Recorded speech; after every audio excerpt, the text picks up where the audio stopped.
Hi అండి, అందరికీ నమస్కారం. ఈరోజు మనం చెప్పుకోబోయే కథ పేరు ఆవకాయో పాకాన్యం. రచయిత గొడవర్తి శ్రీనివాస్ గారు. సుబ్బారావుకి రాత్రంతా నిద్రలేదు. ఆలోచించి ఆలోచించి బుర్ర వేడెక్కిపోయి తలకాయలోంచి సెగలు పొగలు కూడా వచ్చేస్తున్నాయి. చివరాఖరికి ఈ ఆలోచన ఎక్కడికి దారి తీస్తుందా అన్న భయం కూడా పట్టుకుంది. అసలు ఈ ఆలోచన యొక్క అంతుకాని తేలిందా? ఆ దెబ్బకి నోబెలో గ్లోబులో కాకున్నా చిన్నదో పెద్దదో ఏ నందో పందో లాంటి అవార్డన్నా వచ్చి ఒళ్ళో పడేలా ఉందనిపించింది. ఎదవో బర్రా నొప్పొస్తే వచ్చింది, కానీ ఇంతటి దివ్యమైన ఆలోచన వచ్చి ఆచందార్కం నీ పేరు మీ వంశం పేరు చరిత్రలో చిరస్థాయిగా నిలిచిపోయే అవకాశం వచ్చేసిందిరా వెర్రి సుబ్బడు అని అతన్ని శరీరవాణి గుండెల్లో లోతుల్లోంచి ఘోషించడం మొదలెట్టింది. అక్కడికి సుబ్బారావు తనకొచ్చిన అనుమానం మరీ అంత గొప్పదేమీ కాదేమో, కానీ మరీ ఎక్కువగా ఊహించుకుంటున్నాడేమో అని ఒకటికి 2 సార్లు అనుకోకపోలేదు. ఇగో సుబ్బుడు, గొప్ప గొప్ప వాళ్ళు పోయినోళ్ళందరికీ మొట్టమొదట ఇలాంటి పనికిమాల ఆలోచనలే వచ్చాయిరా. లేకపోతే అతనెవరో న్యూటనా బోటనా? చెట్టు మీద నుంచి సీమరేక్కాయ మీద పడితే దాన్ని గటుక్కున మింగేయకుండా కిందకే ఎందుకు పడింది, పైకి ఎందుకు పోలేదు అంట ఆలోచిస్తాడా చెప్పు?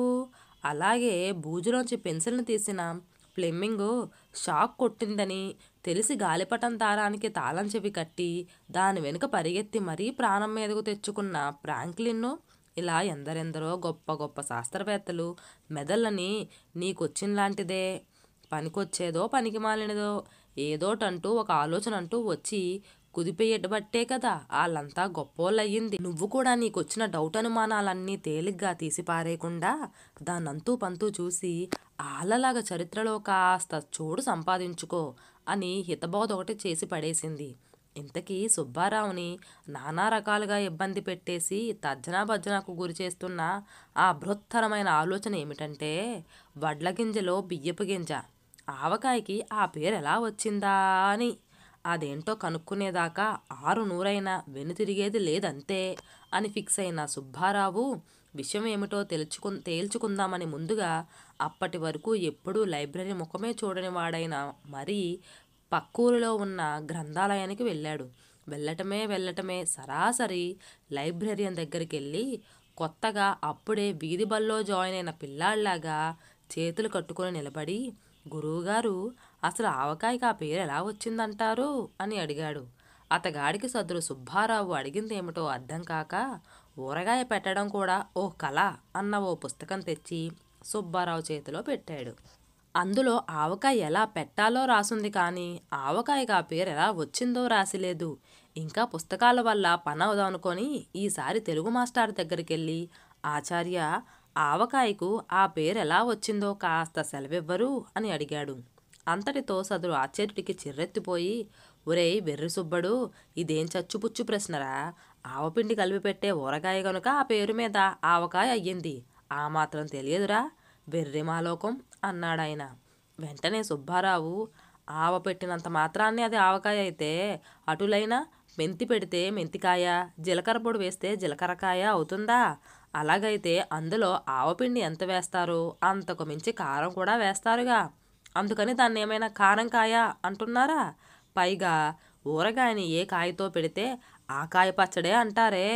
అంటే ఉసిరితో పెడితే ఉసిరికాయ పచ్చడని, చింతకాయతో పెడితే చింతకాయ పచ్చడని, దోసతో పెడితే దోసకాయ పచ్చడని, టమాటాతో పెడితే టమాటా పచ్చడని, అల్లంతో చేస్తే అల్లం పచ్చడని, చివరాఖరికి మామిడికాయతో చేసే తొక్కు పచ్చడిని సైతం మాగాయ పచ్చడని, ఒక్క ఆవకాయనే ఆవకాయ అని ఎందుకంటున్నారో సెలవివ్వరు అంటూ పచ్చడి పురాణమంతా వల్లెవేశాడు. ఆ సమయంలో సుబ్బారావును చూసేసరికి ఆ మాస్టర్కి కాస్త, ఈ ప్రశ్నకు సమాధానం చెప్పలేకపోయావే, నీ బుర్ర ఒక్క పలుగులాగా 1000 ముక్కలవుతుంది, జాగ్రత్త అని విక్రమార్కుణ్ణి హెచ్చరించే బేతాళుడిలా కనిపించాడు. దాంతో అతగాడి కాస్త చిర్రెత్తిపోయి ఒక్కసారి బుర్రంతా గోక్కని జుట్టంతా పీక్కొని, ఒరేయ్ సుబ్బుడు, పైకి సత్రకాయలా కనబడతావు గాని నీలోనూ బోలెడంత విషయం ఉందని ఇవాళే నాకు అర్థమైందిరా.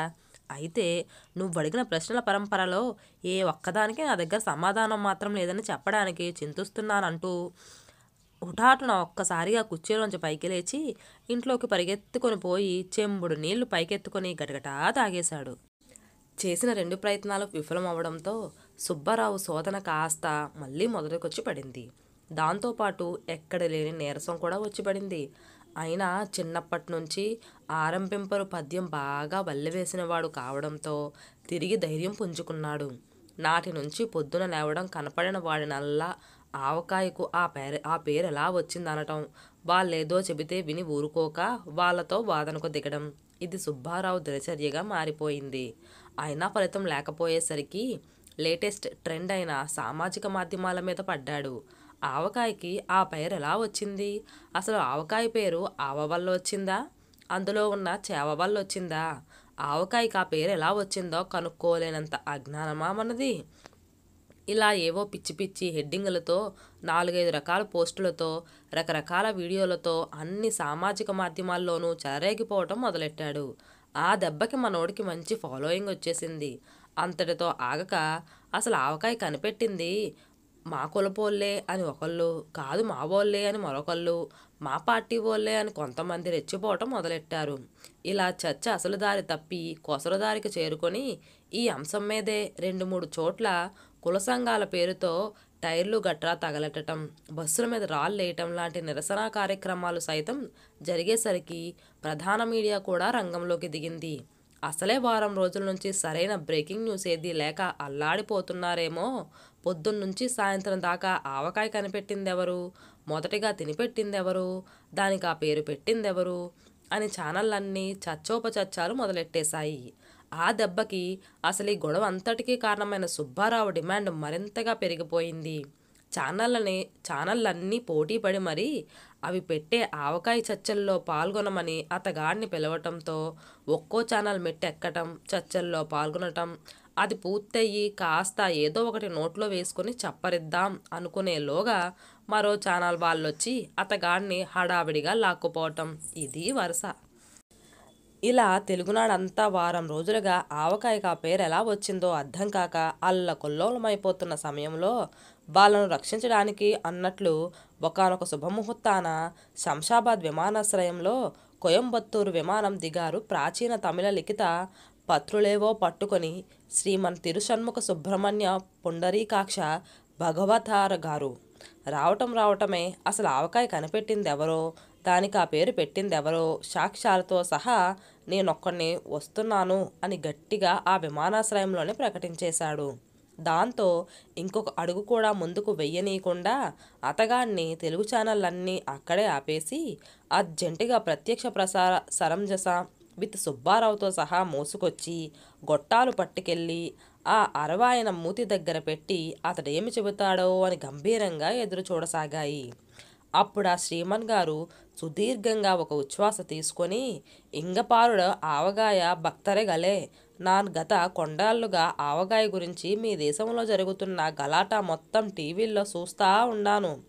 ఈ విషయం ఏందో తేలకపోతే రేపో మాపో మీరంతా ఒకరినొకరు కొట్టుకొని పూడ్చుకునేలా ఉండారు.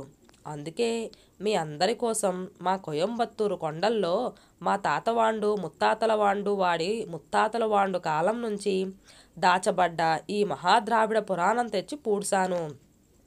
అందులోని తెలుగు ఖండంలోని ఆవగాయో పాకాన్యంలో మీకు కావలసిన విషయాలన్నీ ఉండి ఉంటాయి కావున అది చదివి వినిపిస్తాను.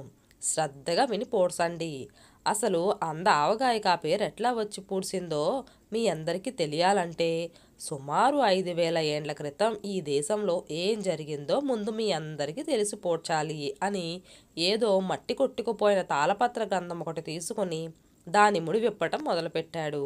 ఆయన ఏమి చెబుతాడో, ఎవరిని పూడుస్తాడో అని అసలే హై టెన్షన్తో చేస్తున్న Subbarao media channels and co Bhagwat గారు, మీరేమి చెప్పినా మాకు కాస్త అర్థమయ్యే భాషలో చెప్పి పోడ్చండి అని దీనంగా ముఖాలెట్టి మరీ వేడుకున్నారు. వాళ్ళందరి దీనావస్థ చూసి ఆ భగవతార్ జాలపడిన వాడై తన అరవ తెలుగుని అక్కడితో వదిలేసి అసలు తెలుగులోకి వచ్చేసి, నాయనులారా కంగారు పడకండి, మా పూర్వీకులు కూడా తెలుగువారే. అప్పుడెప్పుడో కోయంబత్తూరు కొండల్లో ఆనాకే 60 ఎకరాలు అమ్ముతున్నారని తెలిసి అక్కడికెళ్ళి సెటిల్ అయిపోయిన కుటుంబం మాది. కనుక నా చేతిలో ఉన్న ఈ ఆవకాయ పురాణాన్ని మీ అందరికీ అర్థమయ్యేలా మీ భాషలోనే చదివి చెబుతాను, శ్రద్ధగా విని తరించండి అంటూ ఆ పురాణం చదవటం మొదలెట్టాడు సదరన్ భగవతార్. సుమారు 5,000 ఏళ్ల క్రితం ఇప్పటి ఈ దక్షిణ దేశమంతా పెద్ద అరణ్యంగా ఉండేది. అటువంటి సమయంలో నలుగురు ఆదిమానవులు తాము కష్టపడి కనిపెట్టుకున్న నిప్పు, పప్పు, ఉప్పు, బియ్యం తదితర సరంజామా అంతా మోసుకొని సరిగ్గా ఈ ప్రాంతానికి వేటకి వచ్చిన వారై అలసి సొలసి కాస్త విశ్రాంతికై ఆగాగా వాళ్ళకి హఠాత్తుగా గొప్ప ఆకలి వేసింది. నలుగురికి ఎసరులో బియ్యం పోసి అన్నం వండుకోవటం అయితే వచ్చు, కానీ అందులో కలుపుకోవటానికి కావలసిన కూరో నారో చేసుకోవటం మాత్రం వారిలో ఏ ఒక్కరికి రాదు. అటువంటి సంక్లిష్ట సమయంలో నలుగురు కలిసి ఒక అవగాహనకు వచ్చారు. అదేమిటంటే, తమ దగ్గరున్న సరంజామా అంతా ఉపయోగించి వారిలో ఎవరో ఒకరు అన్నంలో కలుపుకోవటానికి ఒక ఆదరువు కనిపెట్టాలి అని. అయితే నలుగురు కూడా నేను కనిపెడతానని పోటీలు పడేసరికి వారిలో కాస్త నిదానస్తుడైన కన్నడడు అనేవాడు కల్పించుకొని 4 రంగులు గులకరాలు తెచ్చి గుప్పెడు మూసి బాగా గెలకరించి కింద వేశాడు. అందులో మొదట మలయాళుడు అనేవాడు గులకరాయి తిరగబడింది. దానితో మొదటి వంటకం తయారు చేసే అవకాశం వాడికి దక్కింది. వాడు ఆ సరంజామాలో ఉన్న కొబ్బరి నూనె మొత్తం గుమ్మరించి ఆ పక్కనే అప్పటికే వాగులో కాళ్ళు చేతులు కడుక్కోవటానికి వెళ్ళినప్పుడు తాను పట్టి తెచ్చుకున్న చేపలు గట్రా వేపి పెట్టాడు. అది వరకు ఏ జీవినైనా కాల్చుకు తినటమే కానీ వేపుకు తినడం అన్నది మానవలోకంలో లేదు. దానితో వేపుడు కనిపెట్టిన ఖ్యాతి ఆ మలయాళుడికి దక్కింది. దానితో మిగిలిన ముగ్గురుకు సైతం తాము కూడా ఆ పూట ఏదో ఒకటి కనిపెట్టాలన్న ఉత్సాహం పెలుబుకింది. ఈసారి కన్నడడు ఒక రకంతో సరిపడే రకం కాదు కనుక ఉన్న కూరగాయ ముక్కలు తదితరాలన్నీ కలిపి కిచడీ కుర్మా సాగు అనే అద్భుతమైన పదార్థం కనిపెట్టి వండి పెట్టాడు. తరువాత తమిళుడు వెళ్ళి ఆ సరంజామా వంక చూసేసరికి 4 మామిడికాయలు, కాసిన్ని కూరగాయ ముక్కలు, మిరియాలు, ధనియాలు వంటి 4-5 రకాల దినుసులు మాత్రమే మిగిలాయి. మామిడికాయలను వదిలేసి పక్కనున్న వాగులో 4 చెంబులు నీళ్లు ముంచి తెచ్చి మరిగించి అందులో మిగిలిన కూరగాయ ముక్కలు పడేసి మిరియాలు, ధనియాలు తదితర దినుసులన్నీ పొడి చేసి అందులో వేసి కాచి సాంబారు అనే బ్రహ్మాండమైన పదార్థాన్ని సృష్టించాడు. ఆ 3 వంటకాలు చూడటానికే కాకుండా వాసన కూడా అదరగొట్టేస్తూ ఉండేసరికి అప్పటికే ఆకలితో నకనకలాడుతున్న ఆ ముగ్గురు కలిసి 4వ వాడైన ఆంధ్రుడు అనే వాడితో, అరే ఆంధ్రన్న, మేము కనిపెట్టిన ఈ 3 వంటకాలు ఈ సృష్టిలోనే బేషైనవి అనటంలో సందేహం లేదు. పైగా నువ్వో పెద్ద మొనగాడిలా ఇప్పుడేదో కనిపెడదామన్నా ఆ మిగిలిన 4 మామిడికాయలతో నువ్వు చెయ్యగలిగేది కూడా ఏమీ లేదు. పైగా పొయ్యి మంట కూడా ఆరిపోయింది కనుక మాతో పాటే వచ్చి 4 మెతుకులేవో నువ్వు కూడా గతుకు అని నేటి సెటైర్లు మొదలెట్టారు. ఆ దెబ్బకి ఒళ్ళంతా మండి ఆంధ్రుడు ఒక్క ఉదుట రంగంలోకి దిగినవాడై ఆ సరంజామాలో మిగిలిన 4 మామిడికాయల్నే 16 ముక్కలుగా ఆవేశంతో తెగ నరికి మిగిలిన కారం, ఉప్పు, నూనె అన్నీ ఒక రాతి గిన్నెలో వేసి చేతితో కోపంతో కసా బిసా కలిపేసి పక్కనే అంతెత్తు ఎదిగిన ఆవ మొక్క కొసలు విరిచి నలిపి దాంట్లో కలిపేసరికి ఆ చుట్టుపక్కలంతా ఇంతకు ముందు ఆ ముగ్గురు కనిపెట్టిన వంటకాలను మించిన బ్రహ్మాండమైన సుగంధం ఒకటి వ్యాపించింది. ఆ పదార్థాన్నే కాస్త ప్రసాదంలా నోట్లో వేసుకొని, ఆహో ఆంధ్రుడా, ఓహో ఆంధ్రుడా, శభాష్ ఆంధ్రుడా, ఏమి ఈ పదార్థ మాధుర్యం, ఏమి దీని వైభవం, ఆహా దీని పేరేమి, దీని తీరేమి అని కవిత్వం పాడటం మొదలెట్టారు. ఆంధ్రులు కూడా కంగారు పడిపోకుండా కాస్త నిదానించి, ఏమో సహద్రావిడులారా, ఈ పదార్థం పేరేమో నాకు కూడా తెలియదు. ఇక పదార్థం కనిపెట్టింది నేనే అయినా దీనికి పేరు పెట్టాల్సి మాత్రం మొదట తినిపెట్టిన మీరే అని మీసం మెలేసి మరీ మిన్నుకున్నాడు. అప్పుడు ఆ ముగ్గురు బుర్రలు కోక్కొని మరీ ఆలోచించి ఆంధ్రుడి వలన లోకాన అవతరించినది కనుక దీని పేరు ఆవకాయ అని ఆ పదార్థానికి నామకరణం చేశారు. అలా నాటి నుంచి ఆవకాయ అనున్నది ఆంధ్రుడి వలన వెళ్ళవడంతో ఆగాక ఆంధ్రుడి వారసులైన తెలుగువారి చేతుల్లో ప్రాంతాల వారిగా రకరకాల రూపములెత్తి ఆంధ్రుల వంటాభరణమై ఆంధ్రుల వడ్డనలో అగ్రస్థానం పొందుతూ భక్తుల బొజ్జల్లో రగిలే జటాగ్నిని శాంతింపజేస్తూ ఆంధ్రో జన సామ్రాజ్య ముఖ్య ఊరగాయై విరజిల్లుతున్నది. అంతేకాక నాటి నుంచి ఆంధ్రుడు ఆవకాయ అనునవి ద్వంద్వ సమాసంలా బాసిల్లుతుంది అని సహసదురు శ్రీమంతిరు షణ్ముఖ్ సుబ్రహ్మణ్య పుండరీకాక్ష భగవతార్ గారు ఆవకాయ పురాణం చెప్పి ఆయాసంతో ఒక్క క్షణం చిన్న విరామం ఇచ్చాడు. వెంటనే ఆ ఆవకాయ పురాణమంతా విన్న సుబ్బారావు అండ్ కో ఆనందానికి అంతూ పొంతూ లేకుండా పోయింది. అంతటితో ఆగక సదురు సుబ్బారావు హుర్రే, ఆవకాయకు ఆ పేరెలా వచ్చిందో నాకు తెలిసిపోయిందిరోయ్ అంటూ అంతెత్తున ఎగిరి గంతేశాడు. అయితే ఆ గంతుకి పడటమే మంచం మీద నుంచి కిందికి పడటంతో సదరు సుబ్బారావు భార్యమని సుబ్బమ్మ వంటగదిలోంచి కంగారుగా పడకగదిలోకి పరిగెత్తుకొని వచ్చింది. నేల మీద బోర్లా పడి బిక్కమకం వేసుకొని బిక్కుబిక్కుమంటూ బిత్తర చూపులు చూస్తున్న సుబ్బారావు కనిపించాడు. ఏమిటండి, బారెడు పొద్దెక్కే వరకు పడుకొని నిద్రపోవటం, ఏవేవో పిచ్చి పిచ్చి కలలు కని రోజు మంచం మీద నుంచి కింద పడటం, ఇది తప్పించి మీ దినచర్య మరోలా మొదలయ్యేంది లేదా? ఇవాళ పొద్దున్నే లేచి ఆవకాయ పెట్టడానికి మా పెదనాన్నగారి తోటలోకి వెళ్ళి మామిడికాయలు కోసుకురమ్మని రాత్రే చెప్పాను కదా. చారెడు పొద్దెక్కినా నిద్ర లేవకుండా పగటి కలలు కంటున్నారా? వెంటనే లేచి ముఖం కడుక్కొని తోటకెళ్ళి ఆ పని చూడండి అని గదమాయించి గిరుక్కున వెనక్కి తిరిగి వంటగదిలోకి పోయింది.